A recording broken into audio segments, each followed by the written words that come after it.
नमस्कार दोस्तों, आप सभी का स्वागत है आपके YouTube चैनल ज्ञान अकेडमी में। आज हम बात करने जा रहे हैं वन्य जीव संरक्षण अधिनियम है 1972 वाइल्ड लाइफ प्रोटेक्शन एक्ट 1972 के बारे में बात करेंगे। तो जैसे कि इस नाम से पता चल रहा है कि वन्य जीव है, उससे रिलेटेड इसमें कुछ चीज़ें बातें की गई है।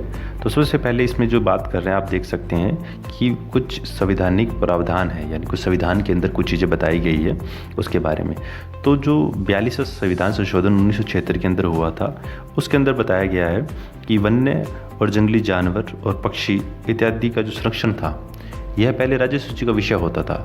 और जो 42nd ऑफ अमेंडमेंट हुआ था, उसके अंदर इसको संवर्धित सूची में डाल दिया गया, यानी कॉन्करेंट लिस्ट में डाल दिया गया।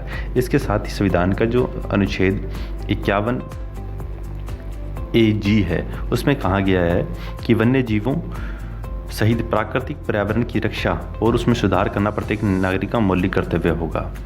ठीक है।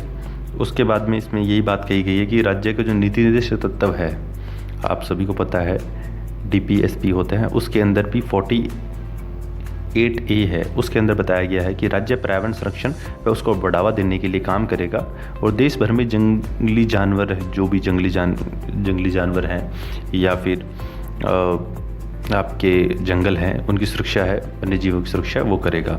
ये बात कही गई है संविधान के अंदर। इसके साथ ही जो ये बना गया था, अधिनियम बनाया गया था, वन्य जीव संरक्षण अधिनियम 1972, यह अधिनियम जो पेड़ पौधे हैं, जो वन्य जीव हैं और जो जानवर हैं, उनका संरक्षण है, उसको अधिनियमित करने के लिए बनाया गया था।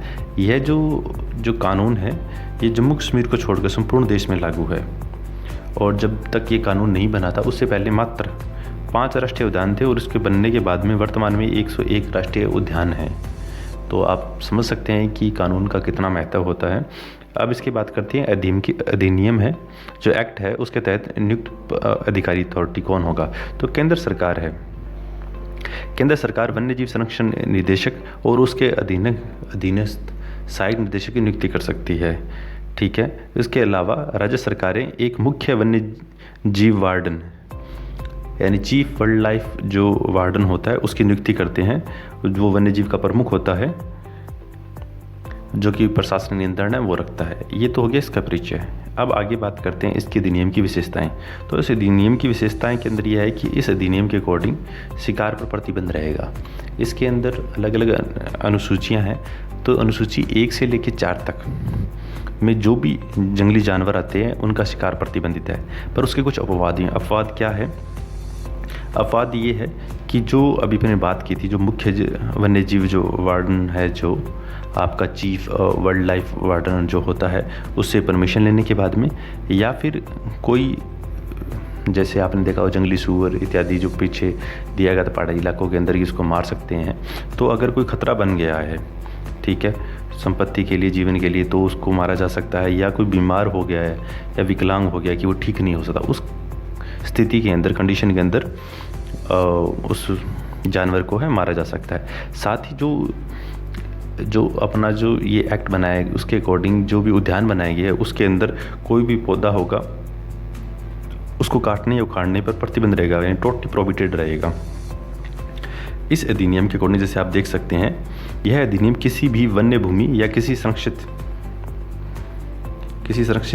क्षेत्र से किसी निर्दिष्ट पौधे को उखाड़ने, क्षति पहुंचाने, संग्रहण, कब्जा या बिक्री पर प्रतिबंध लगाता है। फिर इसका अपवाद है। अपवाद क्या है? वही CWLW की, यानी चीफ वाइल्ड लाइफ जो वार्डन है, उससे परमिशन लेकर कोई वैज्ञानिक अनुसंधान है, कोई इत्यादि काम करना है, तब ये काम किया जा सकता है। इसके साथ ही अब मन में क्वेश्चन उठता होगा कि जो राष्ट्रीय उद्यान है, उसकी घोषणा कौन करता है या संरक्षण कैसे होता है। तो जैसे इसमें आप देख पा रहे हैं कि केंद्र सरकार किसी भी क्षेत्र को वन्य जीव के रूप में घोषित कर सकती है, यानी जो अभ्यारण्य है उसके अभ्यारण्य के रूप में घोषित कर सकती है, बशर्ते वह क्षेत्र पर्याप्त पारिस्थितिकी, जीव, पुष्प, भू आकृति विज्ञान, प्राणी शास्त्रीय महत्व का हो। यानी कि उसके अंदर कुछ जियोलॉजिकली कुछ उसमें इम्पोर्टेंस होनी चाहिए, कुछ उसमें ऐसी प्रजातियाँ होनी चाहिए, इकोटैक होनी चाहिए, तो उसको तब घोषित किया जा सकता है संरक्षण के लिए। सरकार किसी भी क्षेत्र को राष्ट्रीय उद्यान घोषित कर सकती है। अभ्यारण्य के रूप में घोषित क्षेत्र को प्रशासनिक करने के लिए केंद्र सरकार द्वारा एक कलेक्टर की नियुक्ति की जाती है। ये वन्यजीव जो अभ्यारण्य है उसके बारे में बात कर रहे थे। इसमें होते हैं विभिन्न निकायों का गठन, इसमें विभिन्न प्रकार के बोर्ड बनाए जाते हैं इसके अंदर, जैसे कि राज्य वन्यजीव बोर्ड हो गया आपका, केंद्रीय चिड़ियाघर प्राधिकरण हो गया, राष्ट्रीय बाघ संरक्षण प्राधिकरण हो गया। तो ये बोर्ड हैं, ये बोर्ड बनाए जाते हैं। इसके अलावा सरकारी संपत्ति जो अधिनियम है, अधिनियम के मुताबिक शिकार किए हुए जंगली जानवर यानी कीड़े मकोड़े उनको छोड़ दो, जानवरों से बनी हुई कोई खाल हुई, कोई वस्तु हुई इत्यादि होगी, वो सब सरकार की संपत्ति मानी जाएगी। उसके बाद में बात करते हैं कि जो भी बात किए थे कुछ निकाय बनाते हैं, उसमें गठन करते हैं। तो सबसे पहले बात करते हैं राष्ट्रीय वन्यजीव बोर्ड की। तो अधिनियम के अनुसार जो आप सुनते ही हैं कि national board for wild life के बारे में बात करते हैं, जो राष्ट्रीय वन्यजीव बोर्ड है उस अधिनियम के अनुसार भारत की केंद्र सरकार राष्ट्रीय वन्यजीव बोर्ड का गठन करेगी। यानी कई बार अगर क्वेश्चन आ जाता है कहीं पे है कि जो NBWL होता है, राष्ट्रीय वन्यजीव बोर्ड होता है, उसका गठन कौन करता है, राज्य सरकार, केंद्र सरकार। तो आप उसमें कर सकते हैं कि केंद्र सरकार वो बोर्ड करेगी। उसके अलावा वन्यजीव जो संबंधी मामले हैं उनकी समीक्षा और राष्ट्रीय जो उद्यान है, अभ्यारण्य है, उन्हें आसपास का जो क्षेत्र है किसी प्रकार की परियोजना के अनुबंध के लिए शीर्ष निकाय के रूप में कार्य करता है। यानी कि कोई आपका, जैसे कि ये क्षेत्र आपका बना हुआ है, ये उद्यान है आपका, राष्ट्रीय उद्यान है, इसके अंदर कुछ ऐसे कुछ आपके ये एरिया है, पेड़ पौधे लगे हुए हैं, वन्यजीव हैं, इसके अंदर कुछ जो टोटल अगर कोई परमिशन लेनी होगी वो टोटल परमिशन ये बोर्ड है ये देगा। इसके अंदर 3 टाइप से होते हैं। एक होता है आपका मैन जोन होता है, उसके बाद बफर आता है, उसके बाद बाहर का जोन आ जाता है। तो 3 चीज़ में डिवाइडेड रहता है ये। उसके बाद में अपने बात कर रहे थे कि राष्ट्रीय वन्यजीव बोर्ड की स्थायी समिति, तो स्थायी समिति है उसके भी यानी 10 किलोमीटर की परिधि के बीच में जो भी क्षेत्र आता है उसको मंजूरी देने के लिए एक स्थायी समिति का गठन किया जाता है। समिति की अध्यक्षता है वह पर्यावरण, वन एवं जलवायु परिवर्तन मंत्रालय द्वारा दी जाती है। यानी जो अब स्थायी समिति होती है उसके अंदर जो उसकी अध्यक्षता है पर्यावरण वन्यजीव मंत्रालय उसके द्वारा की जाएगी। अब राज्य वन्यजीव बोर्ड है, राज्य वन्यजीव बोर्ड है, प्रत्येक राज्य सरकार है वो राज्य वन्यजीव बोर्ड के लिए उत्तरदायी है। राज्य या केंद्र शासित प्रदेश के मुख्यमंत्री बोर्ड का अध्यक्ष होता है। यानी यह राज्य होगा या आपका केंद्र शासित प्रदेश है उसका अध्यक्ष उसका मुख्यमंत्री होता है। वहाँ स्थायी समिति में पीछे बात की थी, वहाँ पे वन और पर्यावरण जो आपका मंत्रालय होता है वो मंत्रालय उसका अध्यक्ष होता है। राज्य के अंदर बात करते हैं तो मुख्यमंत्री हो जाता है। और बोर्ड के अंदर जो एक बोर्ड बनी होती है उस बोर्ड के अंदर संरक्षित क्षेत्रों के रूप में घोषित किए जाने वाले क्षेत्रों का चयन करना, प्रबंधन करना, नीति तैयार करना, अनुसूची का प्रकरण करना, ये सारे मामले हैं ये जो बोर्ड होता है ये सलाह देता है। वहाँ पे अपन ने बात की थी नेशनल बोर्ड की, यहाँ पे बात कर रहे हैं अपने स्टेट बोर्ड की, ठीक है। उसके बाद में मैं जैसे पहले ही बात की थी 3 की केंद्रीय बोर्ड आपका हो जाता है, उसके अलावा राज्य बोर्ड हो जाता है, उसके बाद होता है केंद्रीय चिड़िया प्राधिकरण होता है, ठीक है, सेंट्रल जू अथॉरिटी की बात करते हैं। तो जो गठन किया जाता है यह अधिनियम केंद्रीय चिड़ियाघर प्राधिकरण के गठन का प्रावधान करता है, जिसमें अध्यक्ष और एक सदस्य सचिव सहित कुल 10 सदस्य शामिल होते हैं। और इसका अध्यक्ष होता है वह पर्यावरण मंत्री होता है, इसका अध्यक्ष होता है। और यह प्राधिकरण चिड़ियाघरों को मान्यता प्रदान करता है। इससे देश भर में चिड़ियाघरों को विनियमित करने का भी कार्य सौंपा गया है। यह राष्ट्रीय और अंतर्राष्ट्रीय स्तर पर चिड़ियाओं में जानवरों को स्थानांतरित करने संबंधी नियमों को निर्धारण करता है। जैसे आप देख सकते हैं बहुत ही ईजी वे में इसको मैंने स्लाइड को बनाया है, आप समझ सकते हैं। उसके अलावा बात की जाती है राष्ट्रीय बाघ संरक्षण प्राधिकरण में बात करते हैं। तो जो आपका जो टाइगर, जो नेशनल टाइगर जो कंजर्वेशन अथॉरिटी है उसके बारे में बात की गई है। ये जो इसका टास्क फोर्स का गठन है वह 2005 के अंदर किया गया था। और इसके अंदर वही है कि इसके केंद्रीय मंत्री होते हैं वो इसके अध्यक्ष होते हैं, जबकि राज्य पर्यावरण मंत्री इसके उपाध्यक्ष होते हैं। अध्यक्ष और उपाध्यक्ष की बात किया, केंद्र सरकार राष्ट्रीय बाघ संरक्षण प्राधिकरण की सिफारिशों के आधार पर ही किस क्षेत्र को राज्य टाइगर रिजर्व घोषित करती है। यानी ये जो समिति होती है, बाघ संरक्षण प्राधिकरण होता है, NTCA अपना होता है, इसकी सिफारिश के आधार पर ही टाइगर रिजर्व घोषित करती है। भारत में 50 से अधिक वन्यजीव अभ्यारण्यों को टाइगर रिजर्व के रूप में घोषित किया गया है, और जो कि 1972 आपका वन्यजीव अधिनियम है उसके तहत संरक्षित है। उसके बाद करते हैं वन्यजीव अपराध नियंत्रण ब्यूरो। जो आपका wild life crime control bureau होता है उसके अंदर क्या है, देश में संगठित वन्य जीव जो अपराध से निपटने के लिए अधिनियम है वो बनाया गया है। इसका मुख्यालय वो नई दिल्ली में स्थापित है, ये बात की गई है।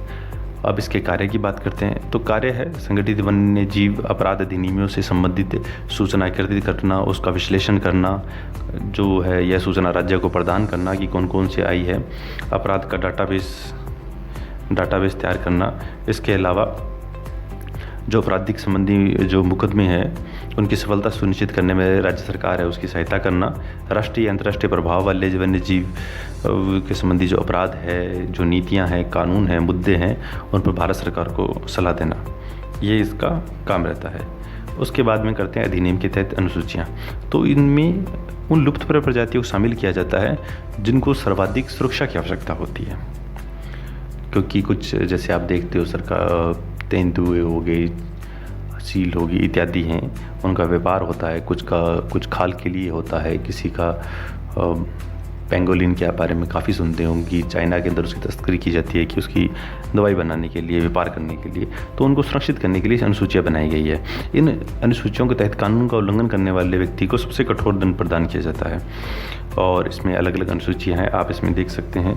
पहली अनुसूची है, उसके अंदर बताए गए हैं कौन कौन से हैं, आप इसमें देख सकते हैं। ब्लैक बक हो गया, हिमालय भालू हो गया, कस्तूरी मृग हो गया, चिंकारा हो गया, गेंडा हो गया, बंगाल टाइगर हो गया, धूमिल तेंदुआ हो गया, कश्मीरी हिरण हो गया, चिंकारा हो गया, गोल्डन लंगूर हो गया, हिम तेंदू हो गया और लाइन टेल्ड मैकॉक हो गया, दलदल हिरण हो गया इत्यादि जो हैं ये अनुसूची फर्स्ट के अंदर आते हैं। उसके बाद करते हैं अनुसूची 2। इस अनुसूची के अंदर आने वाले जानवरों को भी संरक्षण रहता है, इनमें उच्च सुरक्षा प्रदान की जाती है जिसमें उनके व्यापार पर प्रतिबंध इत्यादि शामिल है। इस अनुसूची में शामिल प्रजातियों का भी पूरे भारत में शिकार करने के लिए प्रतिबंध है, सिवाय ऐसी स्थिति में जब वे मानव जीवन के लिए खतरा हो अथवा वे ऐसी बीमारी से पीड़ित हो जिससे ठीक होना संभव नहीं है। तो अब इसमें क्या अनुसूची में कौन सा कहते हैं, जैसे असमिया मैकॉक आ जाएगा, स्टप टेल्ड मैकॉक आ जाएगा, बंगाल हनुमान लंगूर आ जाएगा, सियार आ जाएगा, स्पर्म व्हेल आ जाएगा, भारतीय कोबरा आ जाएगा, किंग कोबरा आ जाएगा इत्यादि की बात करते हैं। उसके बाद अनुसूची 3 और 4 आते हैं। इसमें वे प्रजातियां हैं जो संकटग्रस्त नहीं हैं, उन्हें अनुसूची 3 और 4 में शामिल किया गया। उसमें संकटग्रस्त थी उनकी बात कर रहे थे अनुसूची 1 और 2 के अंदर। 1 में तो किसी को आप टच भी नहीं कर सकते, मार नहीं सकते, कुछ नहीं। 2 के अंदर अगर कुछ संकट हो रहा है मानव जीवन को तो वो नहीं कर सकते हैं। 3rd के अंदर जो संकटग्रस्त बिल्कुल नहीं है उनको इसमें शामिल किया जाता है, पर इसमें भी शिकार होता है प्रजातियां हैं, इसमें संरक्षित प्रजातियां शामिल की जाती है, लेकिन उनके उल्लंघन के लिए पहली 2 अनुसूचियों की तुलना में कम है, यानी दंड इसमें कम मिलेगा कुछ होता है। इसमें अनुसूची 2, 3 के तहत ये बताए गए हैं। 3 के तहत ये चीज़ आते हैं, ये जैसे नीली भेड़ आ गया, लकड़बग्गा आ गया, नीलगाय आ गई, सांबर आ गया, स्पंज आ गया। और अनुसूची 4 के तहत आ जाएगा राजहंस, खरगोश, फाल्कन, किंगफिशर, नीलकंठ पक्षी, हर्षू कैप इत्यादि ये आ जाते हैं। उसके बाद करते हैं अनुसूची 5 की। इस अनुसूची में ऐसे जानवरों को शामिल किया गया है जिन्हें कुर्मी, छोटे जंगली जानवर जो बीमारी फैलाते हैं और पौधों तथा भोजन को नष्ट करते हैं को माना जाता है। जैसे कुछ होते हैं कि विदेशी कुछ जानवर हैं या कुछ नस्ल के पौधे हैं जो आके नुकसान पहुंचाते हैं, उन पौधों को इसमें शामिल किए जाते हैं। इसमें जंगली जानवर की 4 प्रजातियाँ हैं, जैसे कौवे, फ्रूट्स बैट्स, मुश्क, चूहा इत्यादि ये आ जाते हैं। और अनुसूची 6 की बात करते हैं। इसमें वो पौधों की खेतियों को रेगुलेट किया जाता है जिनके कब्जे बिक्री और परिवहन को प्रतिबंधित किया जाता है। ऐसे पौधों की खेती और व्यापार दोनों ही सक्षम प्राधिकारी की पूर्व अनुमति से किया जाता है।